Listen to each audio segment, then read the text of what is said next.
오늘 말씀은 예레미야 39장 말씀입니다. 11절부터 18절까지 10월의 마지막 날 예레미야 39장 11절부터 18절까지 한 절씩 교독하겠습니다. 바벨론의 느부갓네살 왕이 예레미야에 대하여 사령관 느부사라단에게 명령하여 이르되 그를 데려다가 선대하고 해하지 말며 그가 내게 말하는 대로 행하라. 이에 사령관 느부사라단과 내시장 느부사스반과 군경장관 네르갈 사레셀과 바벨론 왕의 모든 장관이 사람을 보내어 예레미야를 감옥들에서 때리고 사반의 손자 아히감의 아들 그다리아에게 넘겨서 그를 집으로 데려가게 하매 그가 백성 가운데에서 사니라. 예레미야가 감옥들에 갇혔을 때에 여호와의 말씀이 그에게 임하니라 이르시되 너는 가서 구스인 에벤멜렉에게 말하기를 만군의 여호와 이스라엘의 하나님 말씀에 내가 이 성에 재난을 내리고 복을 내리지 아니하리라 한 나의 말이 그날에 내 눈앞에 이루리라. 여호와의 말씀이니라. 내가 그날에 너를 구원하리니 내가 그 두려워하는 사람들의 손에 넘겨지지 아니하리라. 내가 반드시 너를 구원할 것인즉 칼에 죽지 아니하고 내가 노량물같이 내 목숨을 얻을 것이니 이는 내가 나를 믿었음이라. 여호와의 말씀이니라 하시더라. 아멘. 할렐루야. 반갑습니다. 집사님 주은이는 언제 입대하나요? 훈련소? 1월 11일. 하나님 주신 마음에 내년 1월 15일부터 컨퍼런스가 있어갖고 한 2박 3일 갔다 갔으면 했는데 아쉽다. 1월 11일요. 기도하겠습니다. 오늘 주신 말씀 세 가지로 정리해서 묵상하겠습니다. 첫 번째, 사명자는 끝까지 하나님의 뜻을 위해 쓰임 받습니다. 여러분, 사명자, 우리는 복음 정인의 사명자죠. 이런 말이 있습니다. 사명자는 죽지 않는다. 왜 그럴까요? 왜 안 죽는다고 그럴까요? 죽죠, 죽기는. 그런데 어떤 때까지는, 목적을 이룰 때까지는 안 죽는다는 거죠. 이 사명자는 죽지 않는다는 이 말의 근본 안의 정신은 하나님께서 사명자를 살려주신다. 할 일이 남아있기 때문에 살려주신다. 이런 뜻이 있습니다. 그래서 사명자가 흔히 바깥에 선포하는 말로 사명자는 안 죽습니다. 이렇게 말하는 거죠.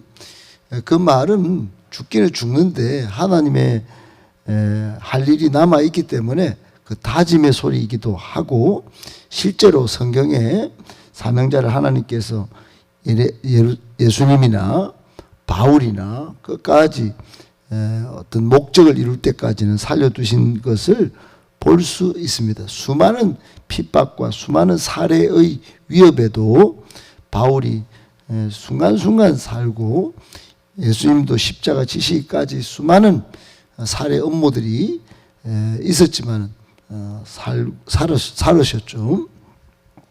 여러분, 오늘 11절 12절에 잘 한번 보시면 이게 참 재밌는 장면인데, 사실 이게 여러분 그 예레미야 이야기가 쭉 하나님의 말씀으로 이렇게 전달됐지만 여기에 등장하는 다수의 인물들은 한쪽은 유다인들, 즉 이스라엘 백성들이고, 한쪽은 거의 새로운 주인공이 바벨론의 느부갓네살 왕이에요.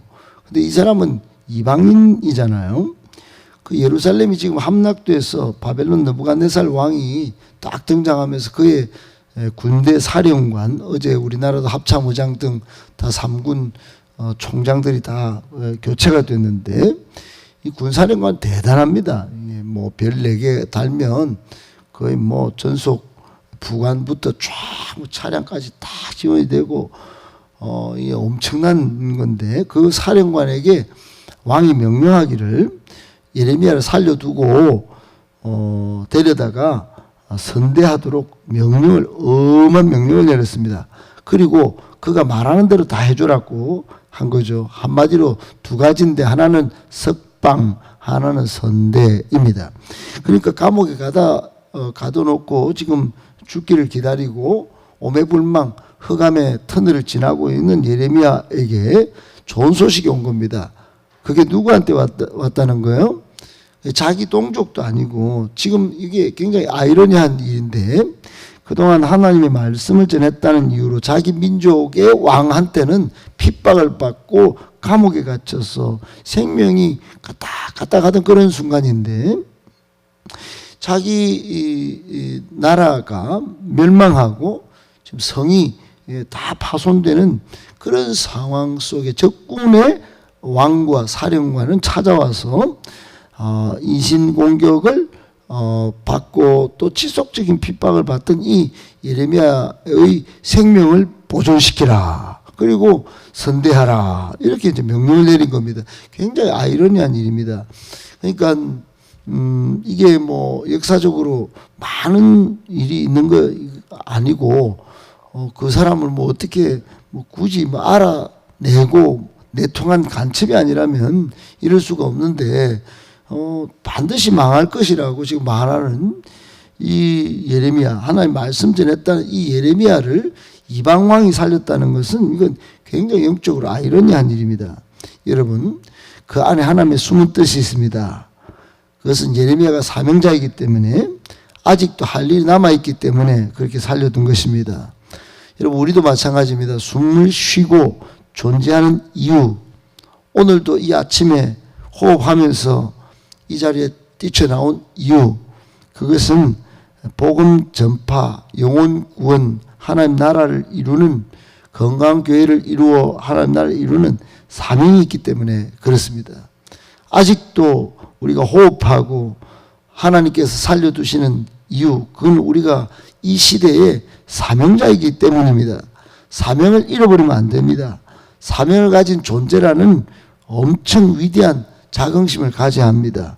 그러면 하루를 살아도 대충 살 존재가 아닌 거죠. 하루를 살아도 온 우주를 사는 것처럼, 천년을 사는 것처럼 압축적으로 정말 멋있게 살아야 합니다. 예레미야 그렇게 살다가 하나님의 뜻을 마침내 다 이루고 그렇게 갑니다. 그러니까 여러분, 예레미야는 그 시대에 가장 동서양을 거쳐서 위대한 사람이 되지요. 예수님도 마찬가지고 바울도 마찬가지였습니다. 오늘 우리도 그렇게 될 것입니다. 믿으시고 여러분 끝까지 하나님의 뜻을 위해서 쓰임 받을 수 있는 사명자로 살아가시길 예수님의 이름으로 축복합니다. 아멘. 2번째, 경건한 믿음의 가문은 늘 하나님 편에서 일하기를 기뻐합니다. 경건한 믿음의 가문은 하나님 편에서 일하기를 기뻐합니다. 여러분, 하나님 편에서 일했던 대표적인 가문이 레위 가문이에요. 레위 족속.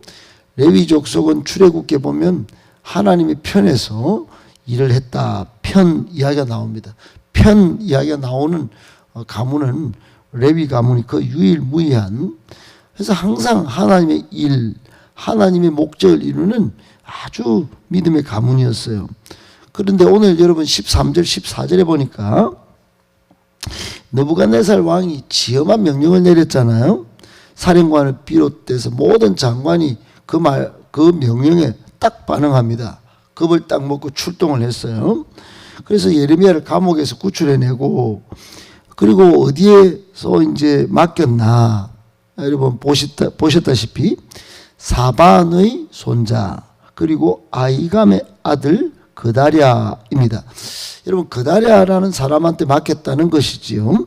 이 그다랴가 이제 예레미야 52장까지 거의 반은 주인공입니다. 주인공. 여러분 예레미야서를 읽으면서 그다라를 모르면 예레미야의 후반 사역이 이해가 잘 안 됩니다. 이후에 지금 다 멸망했어요. 다 포로 잡혀갔어요. 그다랴가 예레미야를 지키고 예레미야를 보호하고 예레미야와 동역하면서 마지막 70년 뒤에 돌아올 것을 이제 하나님께서 이 멸망당한 유대인들을 다시 바벨론에서 돌아올 것을 같이 이야기하고 그 생명 보존 자체가 하나님의 그 놀라운 사명자임을 증명해내는 그런 사람이 됩니다. 그 사람이 그다랴예요. 그런데 이 그다랴가 여러분 어찌 보면 예레미야를 이게 수습하는 게 불편한 일일 수도 있잖아요. 어찌 보면 정치적으로 색깔을 덧입으면 매국노고, 그리고 바벨론 느부갓네살 왕이 그 지시해서 수습하라고 했다는 것 자체가 또 자기도 빨간 덫을 당할 가능성이 있다 이 말입니다. 그러니까 아주 자기는 굉장히 주변 시선이 곤혹스러웠을 거예요. 그런데 기꺼이 예레미야를 수용합니다. 그리고 백성 중에 살게 합니다. 거처를 제공합니다. 여러분, 이 사반의 손자 아히감의 아들 그다랴, 이 사람 누군가 봤더니 여러분 열왕기 하 22장에 이 사반이라는 사람이 등장합니다. 이 그다랴의 할아버지 이 사반은 요시야 왕 때 제사장인데, 이 여러분 성경 역사 가운데 가장 위대한 종교개혁이라고 할 사건이 그때 있었는데, 요시야 왕 때 대제사장 힐기야가 성전을 청소하다가 두루마리를 발견해요. 성경책입니다. 하나님의 율법책이에요. 그때만 해도 율법책은 벌벌벌 떨 정도로 가장 위대한 책이었어요. 그 율법책을 왕에게 전달한 사람이 누구냐? 그래서 종교개혁을 요시야 왕이 일으켜서, 요시야 전에도 이런 왕이 없었고 하나님의 평가에 요시야 후에도 이런 왕이 없었다라고 말할 정도의 요시야가 위대한 종교개혁의 아주 탑 리더인데, 그 요시야 왕이 종교개혁의 불을 지피도록 역사적으로 쓰임받은 주인공이 사반이에요. 사반. 이 사반이 그냥 이거를 이게 뭐야 그냥 두루마리지, 그리고 전달 안 했다든지, 요시야 왕에게 탁 전달할 때 그냥 뭐 눈빛도 흐리멍텅하게 전달했겠습니까? 이거 반드시 실천해야 됩니다. 이 말씀대로 살아야 합니다. 말씀으로 돌아가야 합니다. 그러고는 아마 그런 열정을 가지고 전달 안 했겠어요? 그러니까 이 사반이 대단합니다. 경건한 믿음의 가문으로서의 아주 책임적 행동을 한 겁니다. 하나님 편에서. 그리고 그다랴의 아버지는 누굽니까? 아히감인데, 아히감은 여러분 예레미야 26장 우리 읽어왔습니다. 거기에 보면 여호야김 왕 때 하나님의 사람 예레미야의 생명 구원을 단언한 사람입니다. 그러니까 은인이에요, 은인. 예레미야를 살릴 때 아주 아히감이 등장합니다. 그러니까 할아버지도 아버지도 하나님 편에서 일을 했던 사람들이에요. 그러니까 이 느부갓네살 왕이 이 그다랴에게 예레미야의 생명을 수습하도록 앞으로 이제 총독으로 또 지명하도록 하면서 나라 돌아올 것을 대비하도록 하는 데 있어서 역사적으로 쓰임받은 인물이 바로 그다랴입니다. 그다랴. 하나님은 이런 사람들의 헌신을 기억했어요. 하나님 편에서 일을 할 줄 아는 사람, 경건한 믿음의 신앙을 신실하게 지키고 자기 목숨을 아까워하지 않은 이런 사람, 그리고 하나님의 종을 선대할 줄 아는 사람, 예레미야를 살리고 예레미야를 지극정성으로 돌봤던 대우했던 이런 사람들, 여러분 하나님이 다 인정하시고 마침내 역사의 전면에 드러내시는 것입니다. 여러분 저는 소망합니다. 우리 여러분들이 하나님을 신실하게 먼저 수직적으로 신앙하시고 무엇보다도 하나님 편에서 좀 일을 할 줄 아는, 항상 내 일이 하나님 편인지 내 일인지 그걸 잘 점검하면서 하나님 편에서 일을 하시고, 그리고 하나님의 종, 복음 전하는 사명자가 있다면 지극정성으로 돕고 거처를 제공하고 여러분의 시간과 물질을 들여서 여러분 이 하나님 나라 사역을 흥왕되게 할 때 하나님은 반드시 여러분을 기억하실 것입니다. 경건한 믿음의 가문이 흘러가도록 하실 것입니다. 영적 명문 가정이 되게 하실 것입니다. 꼭 기억하시고 그렇게 하나님 편에서 쓰임받기를 기뻐하시는 복된 저와 여러분 되시기를 예수님의 이름으로 축복합니다. 아멘. 마지막 세 번째, 우리는 선한 행동을 넘어 믿음이 있어야 구원받습니다. 여러분, 성경은 줄기차게 한결같이 이신칭의 믿음으로써 구원받는다. 오직 믿음 구원을 이야기합니다. 여러분, 세상은 나의 노력으로, 나의 땀 흘림으로 내가 얼마만큼 돈을 시주해야 뭔가 복이 있고 구원받는다, 이렇게 말하지요. 근데 성경은 한결같이 오직 믿음을 말합니다. 여러분, 오늘 15절부터 18절까지 보세요. 예레미야가 구원받은 사건입니다. 예레미야가 구원받았는데 그때 하나님께서 다시 예레미야에게 예언의 말씀을 딱 맡깁니다. 그것은 누구를 위함이냐?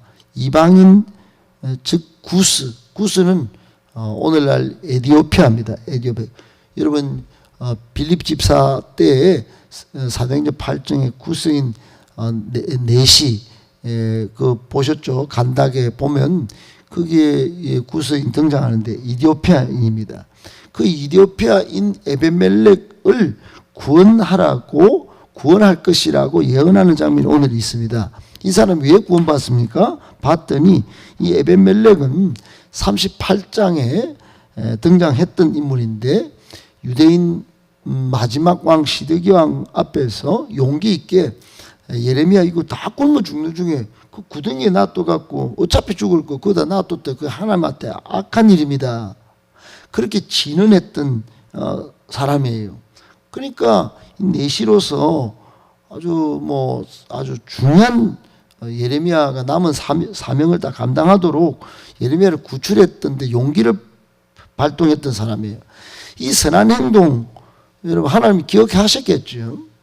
기억하셨을 겁니다. 그런데 오늘 본문 18절 후반절에 보면 선한 행동 때문에 구원한 게 아니라 하나님 편에서는 이 사람의 믿음이 중요했던 것 같아요. 예. 오늘 이 노략당하는 일은 중에 네 목숨을 얻을 것이니 이는 네가 나를 믿었음이라. 여러분, 하나님의 백성 유대인들은 한 명도 안 믿고 예루살렘 거리에 하나님을 믿는 사람이 없는데 이 에벤멜렉, 이 이방인 이디오피아 피부는 시커먼 이 구스인 에벤멜렉은 선한 행동도 했지만은 선한 행동을 넘어서 하나님을 믿었어요. 하나님을 신뢰했어요. 하나님을 사랑했어요. 하나님이 하실 일을 기대했다 이 말입니다. 이게 하나님을 감동시켰던 것 같습니다. 그래서 오늘 예레미야에게 다시 예레미야가 구원받은 이 사건, 이 딱 첫 사건의 첫 예언이 바로 에벤멜렉을 내가 구원할 것이다, 이 예언을 한 겁니다. 여러분, 굉장히 이게 도드라진 사건이에요. 이게 굉장히 신선한 사건입니다. 이게 아주 이 에벤멜렉을 아주 역사의 중심에 솟구치는 일을 하신 것입니다. 사랑하는 여러분, 구원 얻는 길은, 선한 일은 우리가 해야 하는 당연하지만 더 중요한 포인트가 믿음입니다. 믿음. 오직 의인은 믿음으로 말미암아 살리라. 구원받는다는 이야기가 성경에 쫙 깔려 있습니다. 히브리서 10장, 로마서 1장 17절, 하박국서 2장 4절, 갈라디아서 3장 11절. 그리고 중요한 말씀에 로마서 10장 10절에 사람이 마음으로 믿어 의에 이르고 입으로 시인하여 구원에 이르느니라, 이런 말씀이 있죠. 어떻든 마음과 입으로 하나님을 시인할 때 온 인류의 통치자요 만왕의 왕이신 것을 인정할 때, 믿을 때 여러분 우리는 반드시 구원받는다는 사실입니다. 꼭 기억하시고 여러분 믿음을 구하시고 믿음을 강화하시고 믿음을 끝까지 지켜나가시는, 그래서 마침내 역사의 파루시아 때 마지막 때 하나님께 구원받는 특별한 하나님의 백성들, 사랑받는 하나님의 백성들 다 되시기를 예수님의 이름으로 축복합니다.